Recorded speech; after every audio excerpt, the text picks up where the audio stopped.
Shalom Bapak Ibu yang terkasih di dalam Tuhan. Sungguh sebuah anugerah buat kita semua. Hari ini Tuhan masih beri kita kesempatan buat kita semua boleh ada di dalam kul malam hari ini. Saya percaya bukan sebuah kebetulan. Kalau hari ini Tuhan juga masih kita beri nafas kehidupan buat kita semua.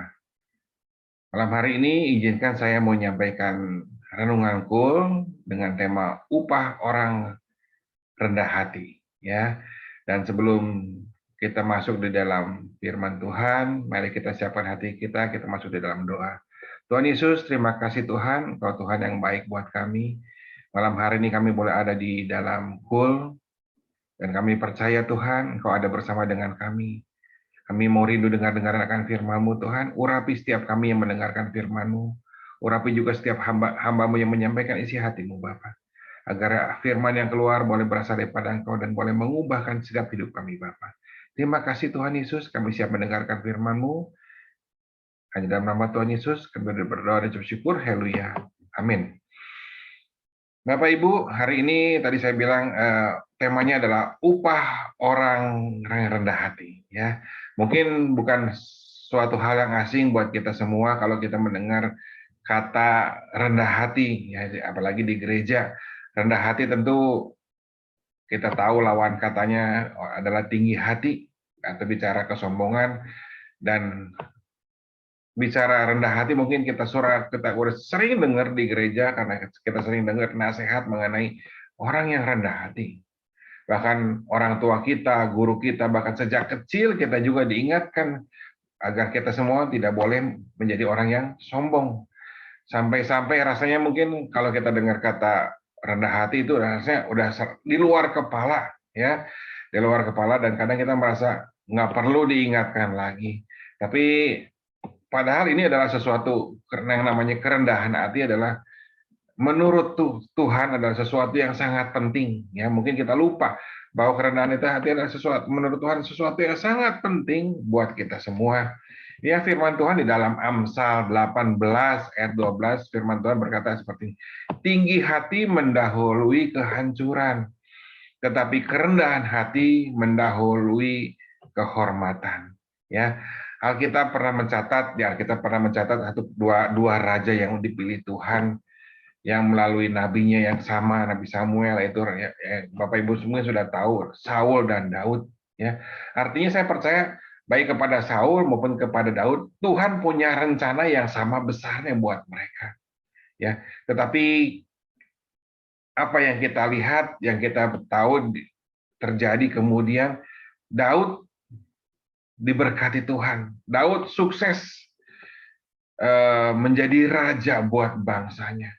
Ya, bahkan Daud juga menjadi orang yang dikasihi Tuhan. Dan hanya Daudlah satu-satunya yang raja, yang bisa menjadi raja dan bisa sekaligus menjadi seorang imam. Bahkan lewat keturunannya juru selamat juga lahir. Tetapi kita juga tahu Saul yang terlebih dahulu dipilih Tuhan, ya, diurapi juga sama menjadi raja, ya. Tapi di akhir hidupnya mengalami hal yang sangat berbeda dengan Daud. Hidupnya hancur, kita tahu Saul mati, bahkan keluarganya pun dibinasakan.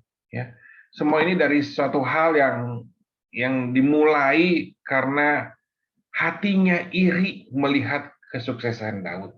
Ya, ketika rakyat bilang Saul mengalahkan musuh beribu-ribu, tetapi Daud mengalahkan musuh berlaksa-laksa. Ya. Maka timbullah kesombongan hati Saul ketika dia dibandingkan dengan Daud. Ya. Persis seperti apa yang terjadi kepada iblis, ya, di mana Lucifer dulunya, ya, adalah seorang malaikat pemuji yang sangat Tuhan suka, tetapi karena kesombongannya dia dibuang Allah dan menjadi seterunya Allah. Jadi firman Tuhan yang tadi bilang tinggi hati mendahului kehancuran, tetapi kerendahan hati mendahului kehormatan. Sekarang tinggal pilihan bagian kita, ya, kita belajar.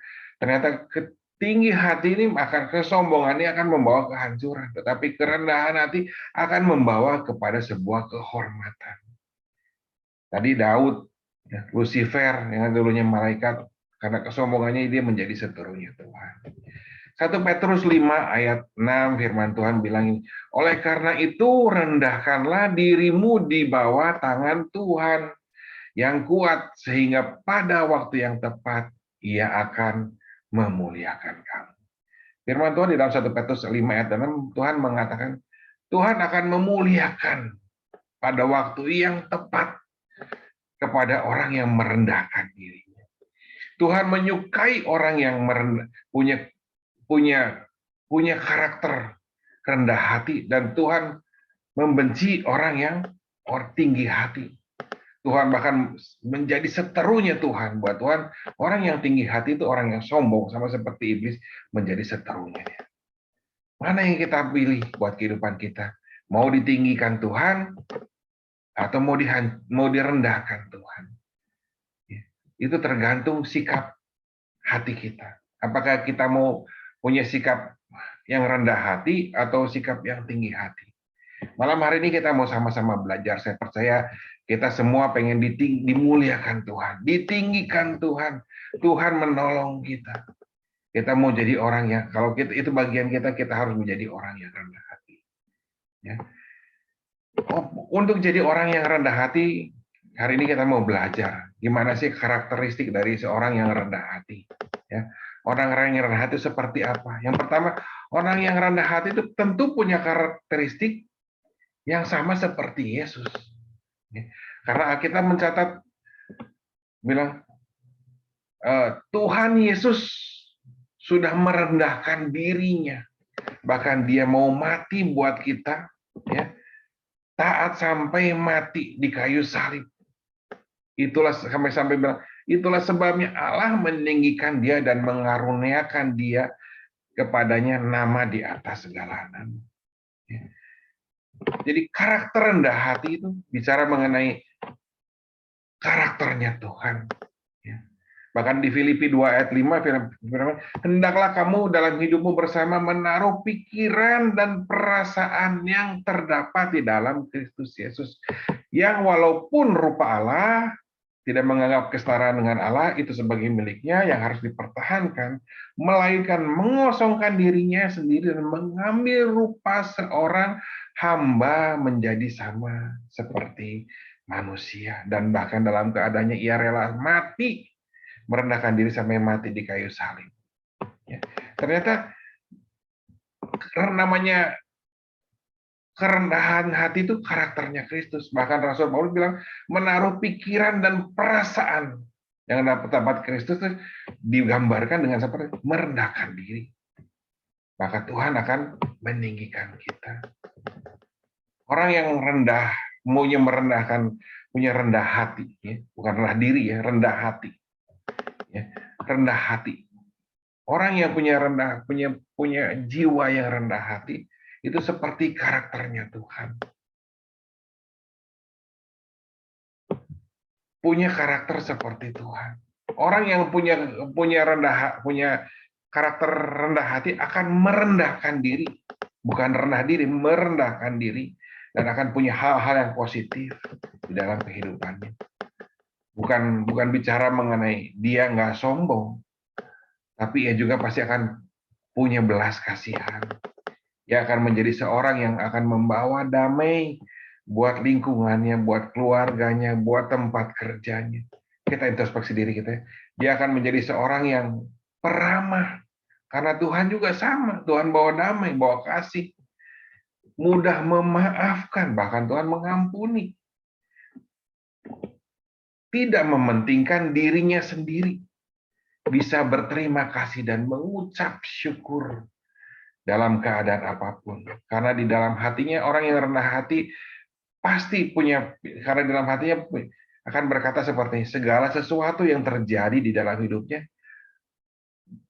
apalagi di dalam hal yang ketika dia berkati, dia dalam keadaan baik, terjadi bukan karena dirinya sendiri, tetapi selalu ada campur tangan Tuhan yang baik di dalam hidupnya.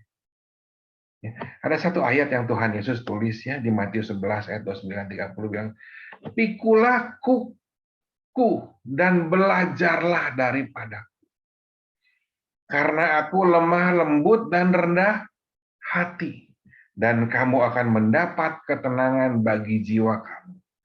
Sebab kuku itu mudah dan bebanku pun ringan." Firman Tuhan bilang, Tuhan Yesus, kalau letih lesu, pikullah kuk yang kupasang. Karena aku karena aku lemah lembut dan rendah hati. Ini karakternya Tuhan. Ketika kita lemah lembut dan rendah hati, dan kamu akan mendapat ketenangan. Hanya orang yang rendah hati, kenapa dia bisa mengucap syukur, kenapa dia bisa berterima kasih, kenapa dia bisa bilang bukan karena diri saya, tetapi karena ada Tuhan. Hanya orang yang rendah hati ya, akan mendapat ketenangan bagi jiwa ini. Amin. Orang yang rendah hati punya karakter yang positif. Karena Tuhan juga menunjukkan karakter yang positif. Yang pertama. Yang kedua, orang yang rendah hati pasti dikasihi Tuhan. Yeremia 17 ayat 5 dan ayat 7 firman Tuhan, ini ayat firman yang sering kita dengar. Beginilah firman Tuhan, terkutuklah orang yang mengandalkan manusia, mengandalkan kekuatan dirinya sendiri dan hatinya yang menjauh daripada Tuhan. Tetapi ayat 7, diberkatilah orang yang mengandalkan Tuhan dan menaruh harapannya kepada Tuhan. Tadi terkutuklah orang yang mengandalkan manusia, dan mengandalkan kekuatannya sendiri. Tetapi diberkatilah orang yang mengandalkan Tuhan, yang menaruh harapannya kepada Tuhan. Orang yang rendah hati bukan orang yang sombong. Bahkan Tuhan bilang, orang yang sombong termasuk mengandalkan kekuatan diri sendiri, itu adalah orang yang sombong. Tuhan bilang, terkutuklah. Dan hanya orang yang rendah hati yang akan menaruh harapannya kepada Tuhan, bukan pada dirinya sendiri. Orang yang rendah hati bukan orang yang sombong, yang bukan menaruh harapannya pada dirinya sendiri, pada pikirannya sendiri, pada kekuatannya sendiri, pada kekayaannya sendiri, pada kehebatannya sendiri, pada ketenarannya sendiri. Karena orang yang rendah hati akan bicara manis, semua kehebatan, semua ketenaran, semua kekayaan, semua kepandaian, semua yang dia miliki hari ini bukan berasal dari dirinya sendiri, tetapi dari campur tangan Tuhan di dalam hidupnya. Orang yang rendah hati, orang yang rendah hati pasti akan merasa terus perlu campur tangan Tuhan di dalam segala aspek kehidupannya. Amin. Orang yang rendah hati dikasihi Tuhan. Jadi orang yang mengandalkan diri sendiri bilang Tuhan terkutuk. Matius 23 ayat 12 lebih jelas firman Tuhan mengatakan ini. Siapa yang memuliakan dirinya akan direndahkan. Dan barang siapa yang merendahkan dirinya akan ditinggikan.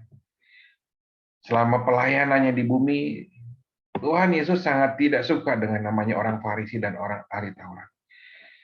Yang mereka suka berdiri di muka umum, berdoa dengan keras supaya orang lain bisa dengar, dengan pakaiannya yang menunjukkan sebagai pemimpin agama.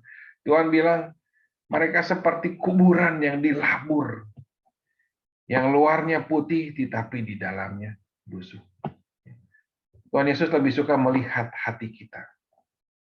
Bukan apa yang dilihat orang, tapi yang dilihat Tuhan, apa yang di dalam hati kita. Tuhan Yesus lebih menyukai orang yang rendah hati. Orang yang rendah hati akan berkata, Tuhan, aku perlu Engkau. Tuhan, aku perlu Engkau. Aku butuh Engkau. Ya. Tetapi orang yang tinggi hati akan menyombongkan dirinya di depan Tuhan maupun di depan manusia. Ya. Jadi Tuhan mengasihi orang yang rendah hatinya, ya, yang merendahkan dirinya. Dan bagian yang ketiga, selalu ada upah bagi ada orang yang rendah hati. Ya. Amsal 22 ayat 4 firman Tuhan, ganjaran kerendahan hati adalah takut akan Tuhan dan kekayaan dan kehormatan dan kehidupan. Amin. Alkitab menulis, kita tahu di Alkitab menulis bagaimana akhir dari kehidupan Daud. Ya. Akhir kehidupan Saul, keluarganya dibinasakan. Di akhir kehidupan Daud, ketika Daud mau menghembuskan nafas terakhir, Alkitab mencatat sebelum dia digantikan oleh Salomo anaknya, Tuhan Alkitab menulis bahwa telah putih rambutnya, lanjut umurnya, dan penuh dengan kekayaan dan kemuliaan. Demikianlah Tuhan akan memberikan ganjaran kepada orang yang rendah hati. Ya. Upah kerendahan hati dan takut akan Tuhan adalah kekayaan, kehormatan, dan kehidupan. Dan saya percaya bukan kehidupan hari ini, tapi kehidupan sampai nama kita dipanggil nama diri. Ketika nama kita dipanggil oleh Tuhan. Amin. Yuk sekali lagi firman Tuhan kita baca di 1 Petrus 5 ayat 6. Oleh karena itu rendahkan dirimu di bawah tangan Tuhan yang kuat, sehingga pada waktu yang tepat ia akan memuliakan. Daud bilang di dalam Mazmur, dulu aku muda, sekarang telah menjadi tua, tetapi tidak pernah kulihat orang benar ditinggalkan atau anak cucunya meminta-minta roti. Tiap hari ia menaruh belas kasihan dan memberi pinjaman, dan anak cucunya menjadi berkat. Bapak Ibu, ketika kita jadi orang yang rendah hati, bukan hanya seumur kita dari muda jadi tua, tetapi sampai anak cucu kita, Tuhan akan memelihara dan memberkati kita. Amin. Ya, saya nggak tahu keadaan Bapak Ibu hari ini, tetapi biar malam hari ini kita boleh sama-sama diingatkan.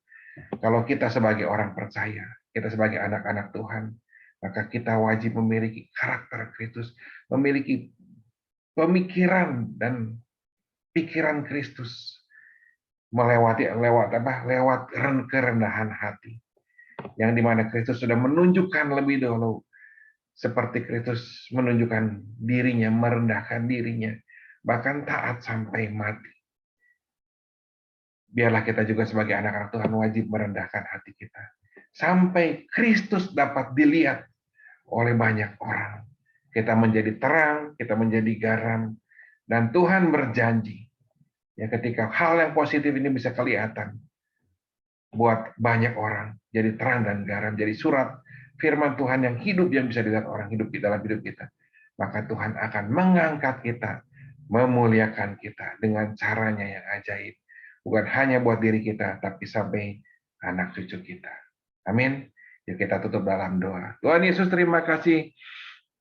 Malam hari kami diingatkan Tuhan, sesuatu hal yang rasanya mungkin seperti biasa, tapi ternyata sesuatu hal yang begitu penting buat kehidupan setiap anak-anak-Mu untuk memiliki sikap karakter seperti Kristus lewat kerendahan hati, yang mau mati buat kita, merendahkan dirinya, Bapak. Biarlah malam hari ini juga, apapun keadaan kami, mungkin kami ada di atas, mungkin ada kami di bawah, tapi biarlah kami tetap tidak rendah diri, tapi kami tetap mau punya sikap rendah hati, merendahkan diri kami, agar terang yang ada di dalam hidup kami boleh terlihat oleh banyak orang.